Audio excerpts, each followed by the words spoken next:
정치부 회의가 6시 정치부 회의가 되고 8시까지 특보를 진행하는 이유, 남의 나라 대선을 우리나라 대선만큼이나 주목하는 이유, 당장 우리나라에도 큰 영향을 미치기 때문입니다. 누가 당선되는지에 따라 우리 정부의 대북 외교 정책, 또 경제 정책도 방향키를 다시 잡아야 하는데요. 오늘 청와대 발제는 이 부분을 집중적으로 분석해 보겠습니다. 자, 먼저 외교 분야입니다.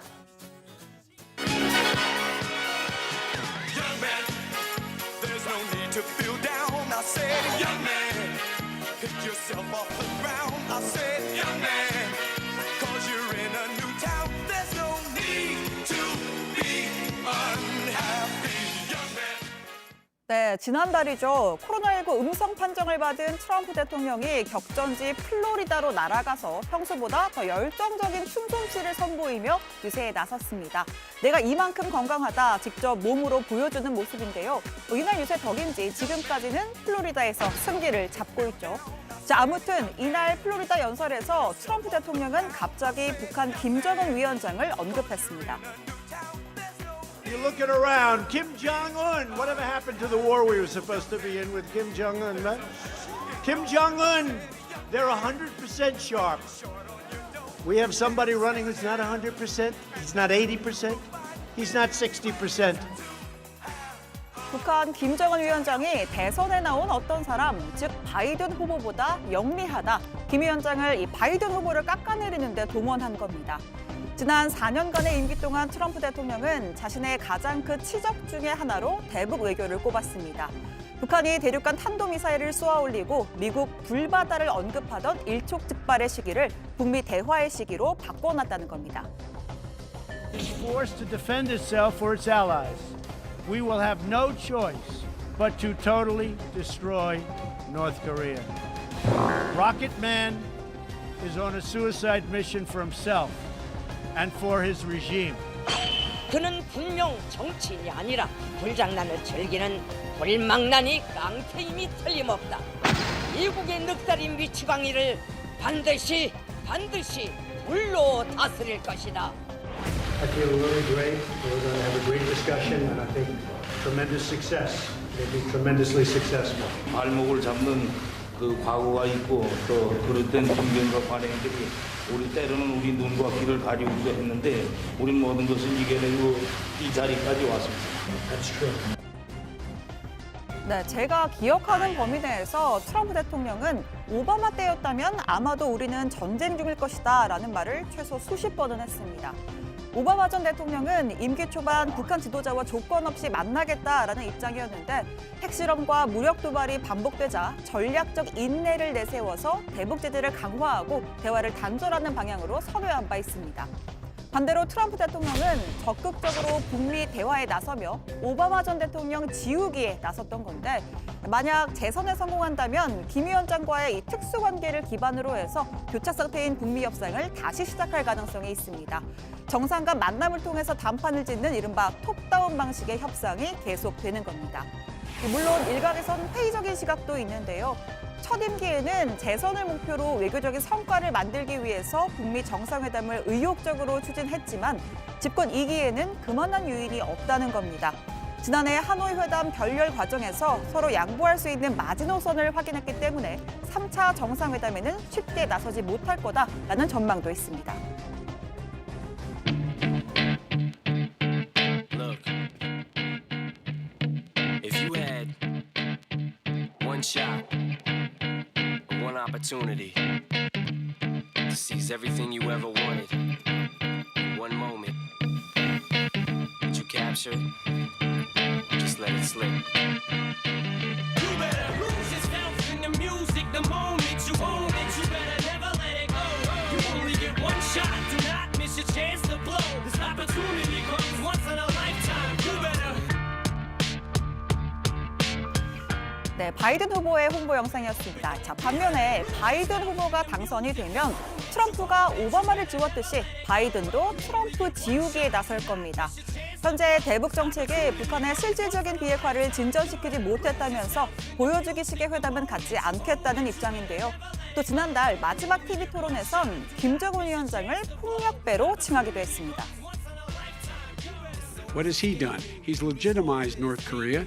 He's talked about his good buddy who's a thug, and he talks about how we're better off, and they have much more capable missiles, able to reach U.S. territory much more easily than ever did before.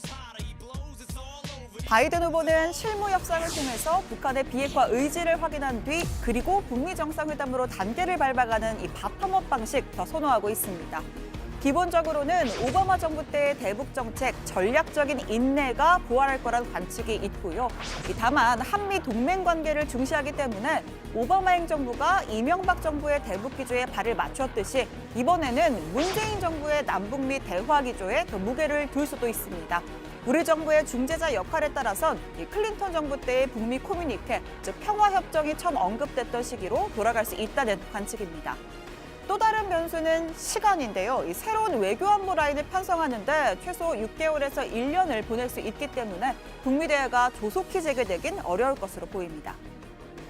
Vice President Biden, you've said you wouldn't meet with Kim Jong-un without preconditions. Are there any conditions under which you would meet with him? On the condition that he would agree that he would be drawing down his nuclear capacity to get the Korean Peninsula should be nuclear-free zone.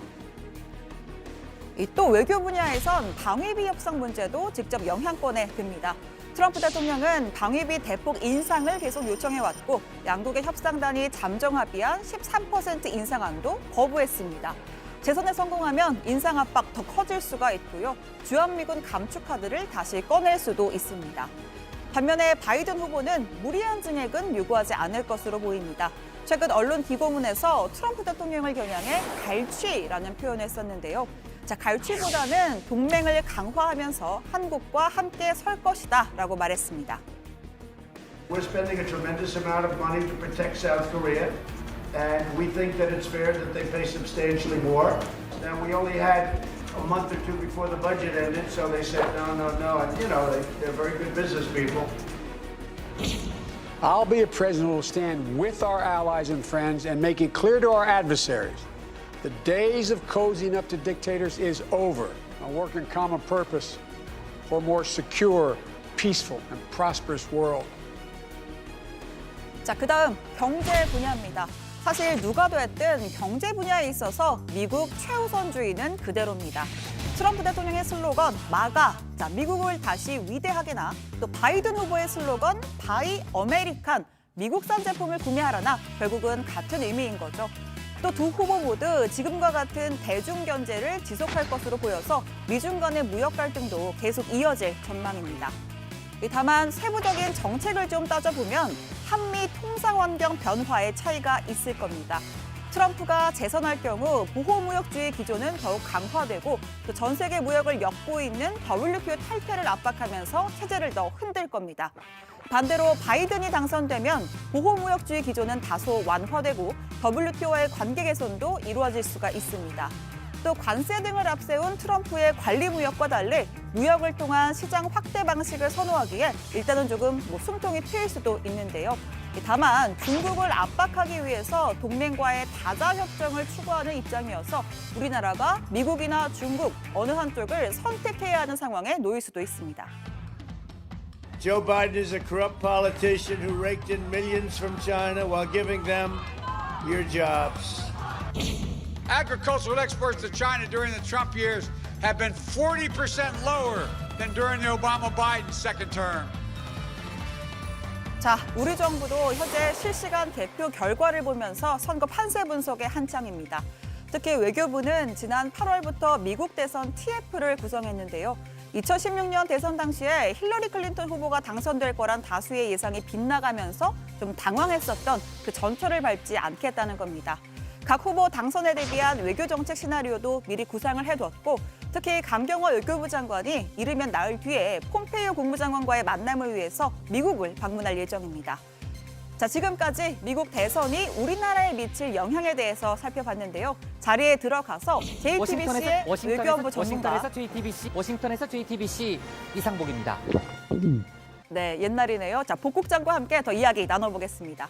오늘 청와대 발제 이렇게 정리합니다. 트럼프냐 바이든이냐 우리 외교 경제에 미칠 영향은?